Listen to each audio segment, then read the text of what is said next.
Good morning, everybody. Happy Monday. So I went on a brief hiatus. Unfortunately, my partner lost his mom. So I was in Ontario to support him for a while. We are back home now. We just finished driving across Canada and we're back in Alberta. Today's day one, back to work for both of us. So hoping for a positive day. I am here this morning to talk about your inner coach and inner critic. So just a brief introduction to Critic. The critic is, as Brene Brown calls them, your shame gremlins. My mentor calls them her shadow self. Your inner critic is that the little voice inside your head that tells you you can't do things. Who do I think I am? So your inner critic, it could be everything from being overweight. I know I put on a few pounds over the last few weeks. So my inner critic is really bothering me today. I went up 15 pounds, so that inner critic is telling me that my jeans are too big, and what's the point in trying to go back to the gym, and I might as well eat one more cookie. Is it really gonna hurt? So my inner critic is really kicking my butt today. So this conversation is going to help me as much as it's going to help you. Just to have the reminders. So your inner coach, the coach is that little angel on your shoulder per se, telling you you can do things. I am worthy. I am capable. I can do this. So that critic and coach is something that we all have. It's also known as self-talk. So we have negative self-talk versus our positive self-talk. So first we're going to talk about reducing that critic, some different things. So whenever we have a thought, our thought then affects our feelings, which then affects our actions and our behaviors. So whenever I have a thought, if I'm thinking in that critic voice, that's going to affect my feelings. What feelings am I going to have if I'm being a critic, being very critical of myself? They're not going to be good feelings. I'm going to feel bad. I'm going to feel ashamed. I'm going to feel dirty, disgusting, fat. None of those are words that I want to use to describe myself.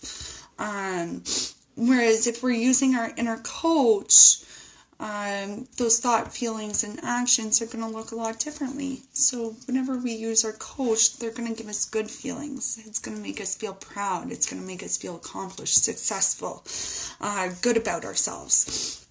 Those feelings then turn into actions. Whenever we feel good about ourselves, we do more things that are going to make us feel good. So for example, using the gym for me, if I listen to my critic is telling me that I have put on weight, that I'm going to continue eating unhealthy anyways, and as I sit here, I can see my chin, which is bugging me. So these are all things I could listen to. Is this going to help me get to the gym tonight? No. This is going to help me sit on my couch and eat more food. Whereas if I listen to my coach, it's going to tell me that I've done it once before. I know the tools. I have the training. And the faster that I get back into it, the faster I lose this little chub right here. So ways we can reduce critic thinking using stop thoughts. So basically, anytime we have a thought that is critical, we're just going to stop. We don't listen. We don't need to listen to it. It's a lot easier said than done. I like to picture a big stop sign in my head sometimes. The visual seems to help me. So for example, whenever we do this, we could be sitting there looking around and see somebody else and think, oh wow, she's a lot prettier than me. And that's where you go, stop! But we don't compare ourselves to each other, or I am, she may be pretty, but I'm pretty too. We just throw up a big stop sign. We don't go any further with that thought. And speaking of comparing each other, staying in our own lane. That's another way to reduce our critical thinking.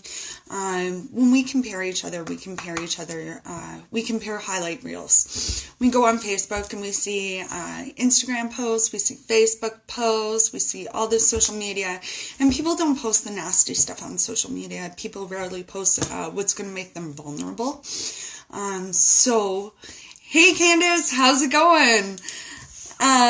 So staying in our own lane. I remember during the Olympics back a couple of years ago, there were two swimmers frantically swimming, and just as one throws their head back to check and see how far back the other person is, comparing, the other person in the other lane gained the lead and ended up winning the medal. So whenever we compare, we actually push ourselves back.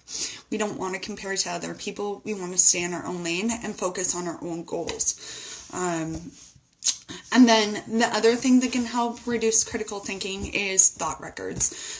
This goes back to CBT, which is cognitive behavior therapy, which is something that I've been a part of for a very long time.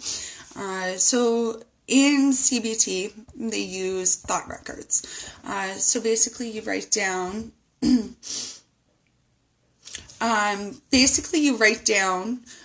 what your antecedent thought was.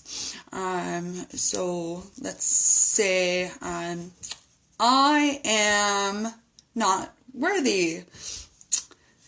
And then we're going to work on changing that. So why do we feel not worthy?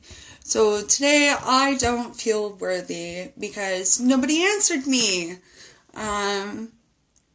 Well, that could be for a number of reasons. Is it because I'm not worthy? We want to challenge that belief. Or is it because I'm not worthy? Or is it because someone's busy? Or because their phone's dead? Or because my text messages aren't going through? It could be any number of reasons. It doesn't have to directly link to our worth. So challenging those controversial thoughts is what's going to help us realize that not everything we think is true. In fact, a lot of times the things that we do think is outright lies, and our brain likes to play tricks on us. So how to increase our coaching thoughts? Everybody has a coach. Could you imagine somebody, a coach standing in the field going, "Hey, you suck! Stop it!" No, a coach isn't going to do that. Not a chance. A coach is going to be out there. "Hey, you missed the ball. That's okay. Try again next time. Keep going." So our coach is what's going to keep us going. We can use affirmations. I use affirmations every single day. In fact, today my affirmation is, "What I don't change, I choose." So I have a little board beside my bed, and on here, it's just a little whiteboard. I got it at the dollar store, and I just write my daily affirmation up there. As soon as I get out of bed in the morning, I pick my affirmation for the day. It could be any number of things. It could be, "I am lovable." It could be, "I am worthy of great things." It could be anything. "I am an athlete." That's one that I tell myself all the time, because struggling with being overweight, I constantly drill it into my head that I go to the gym. This is what I do. This is who I am. I am an athlete. So having those affirmations is just like a regular reminder of what we can accomplish, and that we are worthwhile, and that we are all of these great things. Another thing that we can do to increase coach is changing "I can't" statements to "I don't" statements. I can't buy a pair of shoes because I'm broke. That sounds pretty critical. I don't buy a pair of shoes until payday. that sounds a little better. It sounds more responsible than saying I can't. Let's see. I can't go to the gym. I can't. I don't go to the gym today because it's a rest day. That sounds a little better. So changing those I can't into I don't. I can't run. I don't run yet. It makes a big difference in our process of thinking, and that way it leaves a chance for, it leaves a little bit of open space to grow into. And it just prevents us from getting stuck on that I can't. Another thing I do is listing my accomplishments. Whenever I'm really struggling, I celebrate my small successes. So a listing of accomplishments really helps me with that. A lot of times I get wrapped up in all the negative things that I've done. So having a list of accomplishments, even if it's just small ones. Today I drank extra water. Yesterday I didn't binge eat an entire cake. That is definitely a success for me. Being up at 6:30 in the morning to do this video is a success for me. So celebrating those small successes really helps our positive mind frame, and then listing those accomplishments. I have a little book where I go through and I just write down all my accomplishments, however big, however small. And then whenever I'm feeling that critic come on and I get told that I'm not doing well, that I'm not where I'm supposed to be, or that I should be further along, I go back and I read my accomplishments, because everything matters. Every little small step towards your dreams is what matters. Another thing to increase coaching, permission slips. Sometimes I really struggle with allowing myself to have fun, or allowing myself to eat something, or allowing myself to rest. So sometimes we actually physically need a permission slip, and that's totally okay. So give yourself permission. If you are really struggling with that rest piece, you work, but you're feeling run down, literally write yourself a permission slip. I, Kristen Bennett, give myself permission to take off one day of work. And then that way I find owning my decisions and giving myself permission really helps with that guilt factor. Whenever we have our critic, oftentimes it's associated with shame and guilt, whereas whenever we have our coach, that's when we have the positivity. We feel proud of ourselves. So writing that permission slip, it gives us a chance to own our decision and stick by our decision, and gets rid of that icky, guilty feeling. The other thing is focusing on the process in the moment rather than victory or failure. So if you're constantly looking way long term down the road, we miss all the little moments leading up to that. So focusing on the process in the moment. If you're doing good right now, and if this journey is something that is good for you and it has taught you many things, then who cares if you are successful or if you fail? It's all in the journey and those moments. You look at athletes, they train, and then the big day, they trip during a race or something. Their character isn't made in that race. Their character and perseverance is made on training leading up to the race. That is no different than us. All of our character and our perseverance and our determination is all built in the process and the moments leading up to victory or failure. And failure is just a word. It just gives us another chance to try again. So I'm going to actually post in speaking with the inner negative and positive self-talk. There was actually a scientist that did a study on this with water molecules. So for so many days, he would go up to a jar of water, and he would either say, I hate you, I hate you, I hate you, I hate you, I hate you, I hate you, or I love you, I love you, I love you, I love you, I love you, and then one jar he just kind of left for itself. So in all of this, it actually changed what the water molecule structure looked like. Our bodies are made of 50% water.